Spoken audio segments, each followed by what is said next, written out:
안녕하세요. 저는 일산에 사는 60대 중반의 여자입니다. 노후에 편히 보낼 생각만 하고 있던 제게 지금 이게 무슨 일인가 싶습니다. 여러분들은 혹시 믿는 도끼의 발등을 찍혀본 적이 있으신가요? 저는 단 한 번도 며느리에게 시집살이 시켜본 적이 없다고 자부할 수 있는 사람이에요. 그렇게 딸처럼 생각한 며느리에게 크나큰 실망감을 느끼게 되었습니다.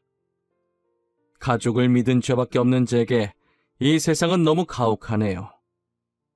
지금부터 기막힌 저의 이야기를 이곳에 한번 적어보려고 합니다. 저는 몇십 년 몸담그고 있던 회사를 퇴직하고 노후 준비를 하고 있는 중이었습니다. 사실 일을 그만두면 퇴직금으로 개인 식당을 해보려는 생각이 있었어요. 하지만 막상 일을 그만두고 나니 이제껏 쉬지 않고 일만 하며 살아왔던 제 자신에게 지금까지 수고했다며 보상을 해주고 싶더라고요. 그리고 이 나이에 새롭게 무언가를 시작한다는 게 쉬운 일도 아니었고요. 그래서 하나뿐인 아들에게 제 고민을 털어놓기 시작했죠. 아들아, 내가 원래 하고 싶은 일이 있었는데 막상 일을 그만두고 나니 새롭게 시작하기에 사실 겁도 나고 그동안 열심히 일했으니 쉬고 싶은 생각도 드는구나. 어머니, 그 돈은 몇십 년간 어머니 세월을 바친 돈이에요. 저는 어머니가 그 돈으로 여행을 가시든 하고 싶은 일을 하시든 늘 응원해요. 그러니 하고 싶은 걸 하세요. 이 나이 먹도록 제대로 여행 한 번을 못 가봤더구나. 내가 얼마나 더 살지 모르겠지만 한 번쯤은 나도 제대로 된 여행을 가보고 싶어. 오래 사셔야죠. 벌써부터 그런 말 하시면 어떡해요. 제가 어머니 모시고 다녔어야 하는데 저 사는 것도 바빠서 어머니를 챙기지 못했네요. 죄송해요. 뭐가 죄송해. 이렇게 말썽 한번 안 피우고 바르게 자라준 것만으로도 효도한 거지. 나 혼자 키웠어도 너가 알아서 다 하니까 하나도 안 힘들었어. 어머니, 그 돈도 저를 위해 쓰려고 하지 마시고 꼭 어머니를 위해 쓰세요. 이젠 그러셔도 돼요. 저도 다 컸으니 앞으로는 어머니 신경 쓰면서 살게요. 아들은 제게 아무 생각하지 말고 퇴직금으로 지금 당장 하고 싶은 것을 하라고 하더라고요. 제가 무슨 선택을 하든 늘 옆에서 응원한다면서요. 저는 죽을 때 이 돈을 가지고 갈 것도 아니니 그냥 그동안 못 갔던 여행이나 실컷 떠나보자고 마음먹었어요. 부푼 마음으로 어떤 곳으로 가면 좋을지 이곳저곳 알아보고 있었어요. 아들도 제가 보기 편하게 여러 가지 관광지 사진들을 정리해서 보내주더라고요. 아들이 보내준 사진들을 확인하던 도중에 저희 집 벨이 울리더라고요. 이 시간에 올 사람이 없는데 혹시나 택배 올 게 있나 싶어서 문을 열어보니 며느리가 앞에 서 있었어요. 연락도 없이 온 며느리를 보고 당황했지만 일단 집 안으로 들어오라고 했죠. 그런데 제가 퇴직금 받았다는 걸 어떻게 알았는지 며느리가 소파에 앉자마자 다짜고짜 제 퇴직금 얘기부터 하더라고요. 어머님, 퇴직금 받으셨다면서요? 어쩌다 그이가 어머님이랑 얘기하는 거 들었어요. 이 사진들은 다 뭐예요? 퇴직금 받은 걸로 여행이라도 가시게요? 맞아. 이제 나도 일할 만큼 했으니 남은 인생은 좀 쉬려고.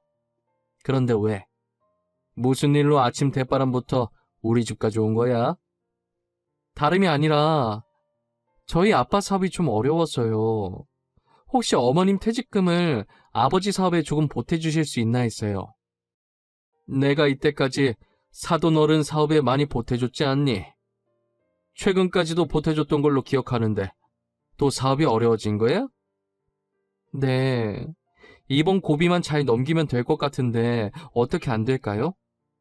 지금 많이 급해서 어쩔 수 없이 어머님께 부탁드리는 거예요. 이번엔 나도 보탤 수가 없겠는데 퇴직금은 노후를 위해 놔두고 싶어. 도움 주지 못해 정말 미안하구나. 나도 여윳돈을 가지고 있어야 할 나이인지라. 어머님, 그러면 어머니 말씀은 저희 아빠 회사가 지금 어떻게 되든 상관이 없다는 뜻이세요? 가족끼리 힘들 땐 서로 돕고 살아야 하는 거 아닌가요? 내가 이제껏 안 도와준 것도 아니고 사돈 어른 사업 힘들 때마다 내가 돈 줬던 건 기억 안 나니? 너무 많아서 사돈 사업에 내가 보탠 돈이 얼마인지도 모를 지경이구만. 이번이 마지막이에요. 정말 다시는 부탁 안 할게요. 저도 오죽급하면 이러겠어요. 그러니 어머니 퇴직금 저한테 주시면 안 될까요? 미안하구나. 퇴직금만큼은 나도 양보를 못하겠어. 그리고 내 돈인데 왜 며느리 네가 맡겨놓은 것 마냥 달라고 하는지 모르겠구나. 더 이상 할 얘기 없으니 이만 돌아가. 돈 빌리러 온 주제에 가족끼리 돕고 살아야 한다면서 적반하장으로 나오는 며느리를 보고 단호하게 안 된다고 하고 돌려보냈어요. 그리고 저는 아들에게 며느리가 왔다 갔던 사실을 말했죠. 아들아, 오늘 며느리가 왔다 갔구나. 사돈 어른 사업이 대체 얼마나 힘든 거야? 부탁한 게 한두 번도 아니고 이제는 내 퇴직금까지 달라고 하더구나. 집사람이 어머니 보고 돈 달라고 했어요? 장인어른 사업 힘들다는 얘기는 처음 듣는데 저한테는 전혀 그런 얘기 없었어요. 한두 번도 아니라니 이런 적이 몇 번이나 있었단 말이에요? 너 걱정할까봐 말 안 했나 보네. 나한테 몇 번이나 돈 빌려갔었어. 갚은 적은 없다만. 가족끼리 돈 문제로 왈가왈부하는 게 아닌 것 같아서 나도 그냥 넘어갔었지. 어머니, 돈 문제는 가족끼리 더 깔끔히 해야 하는 거예요. 일단 제가 집사람한테 얘기해 볼게요. 어머니는 퇴직금 보탤 생각 하지 마세요. 장인어른이 힘드신 건데 보태도 제가 보태야죠. 이 일로 며느리랑 아들이 심하게 싸운 것 같았어요. 며느리한테 전화가 왔는데 잔뜩 흥분한 목소리로 제게 말을 하더라고요. 어머님, 저한테 돈 주신 것도 아니시면서 왜 남편한테 죄다 다 일러 바쳤어요? 돈이라도 주고 말하시던가요. 지금 저랑 뭐 하자는 거예요? 어머, 얘 말하는 것 좀 봐. 내가 이때까지 너가 부탁할 때마다 줬던 돈은 생각 안 하니? 이제껏 아무 말 안 하다가 오늘 한번 말했다고 이딴 식으로 말을 해? 시엠 이야기를 개똥을 하는 거야 뭐야? 아까부터 전해줬던 돈 타령하시는데 제가 돈 받을 때마다 어머님께 고맙다고 했었잖아요. 그럼 된 거 아니에요? 왜 계속 예전 얘기를 하세요? 고맙다고 말하면 끝나는 거니? 그냥 준 돈이야? 빌려준 돈이잖아. 애당초에 돈을 빌렸으면 갚아야지. 가족이라 돈 돌려받을 생각 안 하고 있었는데 괘씸해서 안 되겠어. 너 그 돈 다시 다 갚아. 알겠어? 가족이라 돈 돌려받을 생각 안 하고 있으셨다면서요. 이제 와서 갚으라고요? 어머님, 저 돈 없어요. 못 갚아요. 내가 너한테 빌려준 것이지 그냥 준 거 아니었어. 갚을 돈도 없으면서 도대체 돈을 왜 빌리는 거야? 더 이상 너랑 말 섞기도 싫고 얼굴 마주하기도 싫으니까 갚을 돈만 보내고 다시는 찾아오지 마. 말하면 할수록 자기밖에 모르는 며느리가 정말 꼴보기 싫었어요. 도대체 뭐가 저렇게 당당해서 제게 저런 식으로 말하는 건지 이해가 가질 않았어요. 급기야 저를 돈줄로만 보는 것인가 라는 생각도 들더라고요. 그리고 얼마 후 음료수 한 박스를 들고 며느리가 다시 저를 찾아왔더라고요. 어머님, 제가 그때 말이 너무 심했던 것 같아요. 정말 죄송해요. 저희 아빠 사업이 많이 힘들어서 저도 모르게 예민하게 받아들였던 것 같아요. 아니다. 나도 생각해보니 잘한 건 없는 것 같구나. 나만 입 다물면 됐었는데 내가 괜히 아들한테 말해서 일만 더 키운 것 같아 미안하구나. 지금 저희 아빠 사업이 많이 힘들어요. 제가 어떻게든 꼭 갚을 테니 퇴직금 전부는 아니더라도 조금만 빌려주시면 안 될까요? 정말 부탁할 곳이 어머님밖에 없어서 그래요. 나는 더 이상 갚는다는 말 안 믿어. 매번 그렇게 빌리고 갚은 적이 단 한 번도 없지 않니? 그래도 일단 생각은 해보마. 그러니 오늘은 이쯤하고 이만 돌아가. 저는 정중하게 부탁하는 며느리를 보고 마음이 약해지려고 했었지만 그간 보였던 행실을 다시 생각해보니 이번에도 안 갚을 게 뻔해서 안 된다고 하고 돌려보냈어요. 며느리가 간 지 2시간 정도 지났을까 아들이 제게 전화를 했더라고요. 다급하게 혹시 며느리가 또 제게 찾아가지 않았냐고 하면서요. 어머니, 혹시 오늘도 저희 집사람 찾아갔어요? 가서 또 돈 달라는 얘기 하던가요? 저희 싸울까봐 걱정돼서 숨기지 말고 괜찮으니까 저한테 솔직하게 다 말씀해 주세요. 그게 아까 아침에 찾아오긴 했어. 음료수 한 박스 들고 죄송하다고 사과하더라고. 사돈어른 사업 때문에 걱정이 돼서 그런 건지 살도 좀 빠진 것 같고. 혹시나 하는 말인데 다음에도 저희 집사람 돈 얘기 꺼내면 절대 빌려주지 마세요. 알겠죠? 다른 데 투자해서 돈 없다고 대충 거짓말하고 돌려보내세요. 도대체 무슨 일이야? 나한테 설명을 해줘야 나도 거짓말을 하든 말든 하지. 무턱대고 거짓말하기엔 좀 그렇지 않니? 아니 그게 집사람이 하도 어머니를 찾아가길래 제가 장인어른께 전화를 드렸었거든요. 사업이 얼마나 힘드신 거냐고 집사람이 지금 계속 어머니한테 찾아가서 돈을 빌린다고요. 사돈 어른이 뭐라고 하시던 진짜 사업이 많이 힘드시대? 도대체 얼마나 힘드시다니? 아니요. 정 힘들면 제가 조금 보태드린다고 말하니까 저보고 지금 무슨 소리 하냐고 하시던데요? 장인어른 사업 괜찮대요. 이제껏 휘청인 적이 없으셨대요. 잠시만. 그러면 그동안 며느라기가 빌려간 돈은 뭐냐? 지금까지 나한테 거짓말치고 돈을 가져갔다는 말이야? 도대체 내 돈이 다 어디로 간 거야? 제가 이때까지 집사람이 어머니께 돈 빌린 거 말씀드리니 장인어른은 전혀 모르시는 눈치였어요.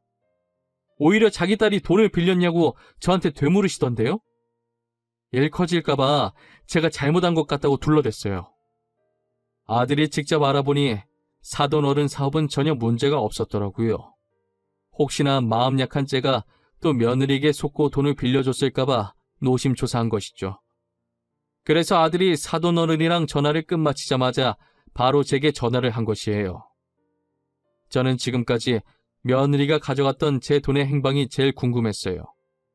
그동안 며느리는 사돈어른 사업 핑계대고 제 돈을 빼돌려서 본인 사치하는 데 썼더라고요. 모든 사실을 알게 된 저는 곧바로 며느리를 저희 집으로 오라고 했어요. 그동안 내가 사돈 사업에 보태라고 줬던 돈들 다 어디다 갖다 썼니? 험한 꼴 보기 전에 사실대로 말하는 게 좋을 거야. 어머님, 갑자기 무슨 말씀이세요? 당연히 저희 아빠 사업에 보태드렸죠. 제가 사업 때문에 빌린 돈을 감히 어디다 쓰겠어요? 역시 사실대로 말 안 할 줄 알았어. 사돈어른 사업이 휘청이기는커녕 이때까지 내 돈 받아가서 너가 사치하는 데 썼다며?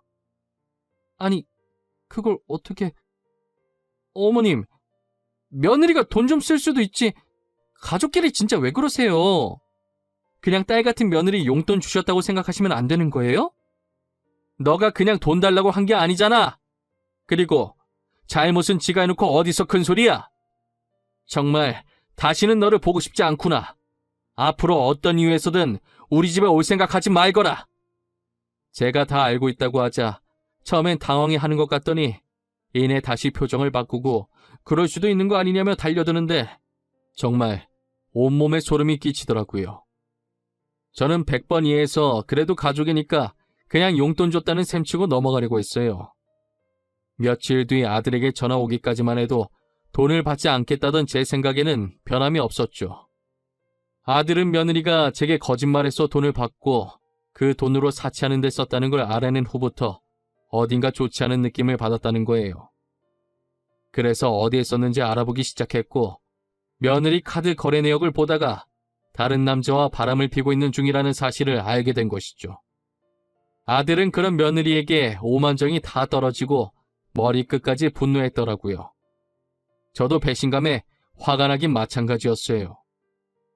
아들은 한 달간 며느리를 몰래 쫓아다니며 증거들을 모으기 시작했고 어느 정도 모은 증거 자료를 가지고 이혼 소송과 상간남 소송을 걸었어요. 저는 며느리가 바람을 폈다는 말을 듣고 제 돈이 모조리 며느리의 상간남에게 들어갔다는 생각에 이대로 둬서는 안 되겠다고 제 돈을 되찾아야겠다는 생각이 들었어요. 제 남편이 병으로 세상을 떠나기 전까지만 해도 변호사였거든요. 남편은 제게 모든 일에 증거를 남겨야 한다고, 그래야 손해보며 살지 않는다고 신신당부를 해서 늘 누군가를 만나게 되면 녹음하는 버릇이 생겼었어요. 그 덕분에 며느리가 이때까지 제게 돈 부탁을 할 때마다 녹음이 다 되어 있었죠. 최근에 사돈어른 사업 핑계로 제 돈을 빼돌린 것을 인정한 부분들까지도요. 그동안 저와 며느리가 나눈 대화들이 들어있는 녹음본과 아들이 준 며느리 카드 거래 내역서를 들고 사기죄로 고소를 했습니다. 아들은 이용소송 걸었다며 며느리 보고 당장 집에서 나가라고 했대요. 하지만 며느리는 아들이 자신의 불륜 사실을 모르는 줄 알고 있었고, 괜히 이번 일로 겁주는 건 줄 알고 나가라는 아들 말에 나가려고 하지 않았대요. 그래서 아들이 짐을 싸서 저희 집에 와 있었어요. 드디어 고소장을 받은 것인지 며느리가 저와 아들에게 고소 취하해달라고 빌기 시작하더라고요. 어머님, 오빠, 내가 잘못했어. 나 그 사람이랑 정리했어. 다시는 안 그럴게. 어머님, 돈도 제가 어떻게든 꼭 갚을게요. 그러니까 제발 고소만 취하해주세요. 내가 분명 다시는 우리 집 찾아오지 말라고 했을 텐데 내 말이 말 같지 않은 거니? 당장 내 돈 내놓을 거 아니면 절대 취하 못하니까 그런 줄 알아. 오빠, 그럼 이혼 소송만이라도 취하해줘. 나 바람 피운 거 우리 아빠가 알면 안 돼. 그러니까 제발 사람 한 명 살리는 셈 치고 한 번만 봐줘. 부탁할게. 내가 진짜 잘못했어. 아빠가 알면 나 진짜 죽어. 처음부터 이럴 각오하고 바람핀 거 아니었어? 들키면 안 됐으면 애초에 이런 짓을 하지 말았어야지. 이런 상황이 올 거라는 걸 예상 못하진 않았을 거 아니야. 안 그래? 내가 너무 철이 없었어. 다신 안 그럴게. 절대 딴 생각 안 할게. 어머님한테 돈 달라고도 안 할게. 아니면 차라리 합의 이혼해주면 안 될까? 그러면 오빠가 시키는 대로 다 할게. 미안한데 누구조차고 합의 이혼을 넙죽해줘. 내가 지금 이혼이 목적이라고 생각해? 어떤 선택을 하든 내가 손해인데 네 말을 왜 들어? 나는 이제 네가 어떻게 되든 전혀 상관이 없어.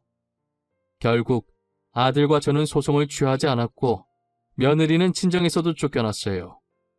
하필 만난 남자도 유부남이었는지 상간녀 소송까지 더해졌고 자기 가정에 이어 남의 가정까지 파탄냈다고 며느리를 더 이상 딸로 받아주지 않겠다고 했대요. 얼굴 한번 본 적 없는 안사돈이 바람을 펴서 그 남자와 도망가는 바람에 사돈 어른이 혼자가 되었는데 그래서 그런지 다른 건 다 참아도 불륜은 절대 참아줄 수 없다고 했다더라고요. 이제서야 며느리가 왜 그렇게 아들한테 합의 이혼하자고 빌었는지 그 이유를 알겠더라고요. 사돈 어른은 재산 상속도 며느리를 빼고 진행한다고 했다더라고요. 그리고 딸 잘못 키워서 미안하다며 재산의 일부를 아들에게 줬습니다. 저 또한 그동안 자신의 못난 딸 때문에 마음고생 많이 하셨다면서 아들을 통해서 일부를 주셨어요. 솔직히 이 돈으로 마음의 상처가 완전히 치유되는 것은 아니었지만 그래도 제가 받아줘야 사돈어른 마음이 조금이나마 편해지실 것 같아서 받기로 했어요. 며느리는 온갖 위자료를 물게 되어 지금은 빚더미에 쌓인 상태가 되었습니다. 사돈어른은 더 이상 딸이 아니라고 하면서 해결해줄 마음이 전혀 없어 보였어요. 갈 곳 없는 처지인 며느리는 계속 사돈어른과 제 집을 반복해서 방문하여 잘못했다고 받아달라고 빌고 있습니다. 친아버지에게 버림받은 마당에 저희도 받아줄 마음이 전혀 없네요. 저도 제 돈만 빼돌렸으면 그냥 용돈 줬다는 셈치고 넘어갔을 텐데 불륜은 남의 눈에 피눈물 나게 하는 행위라 절대 용서할 수 없었어요. 받아줄 때까지 저러고 있을 것 같은 눈치라 결국 아들과 저는 이사를 갔습니다. 2번 다시는 저희 눈앞에 나타나지 않았으면 하는 바람이에요. 그리고 지금은 좋은 일이 있으려고 이렇게 크게 액땜을 하는 거라고 좋게 생각하려고요. 안 좋은 일이 있었던 만큼 앞으로는 행복한 일들만 가득했으면 좋겠네요. 제 사연 들어주신 모든 분들 늘 행복하시고 좋은 하루 보내시길 바랄게요. 감사합니다.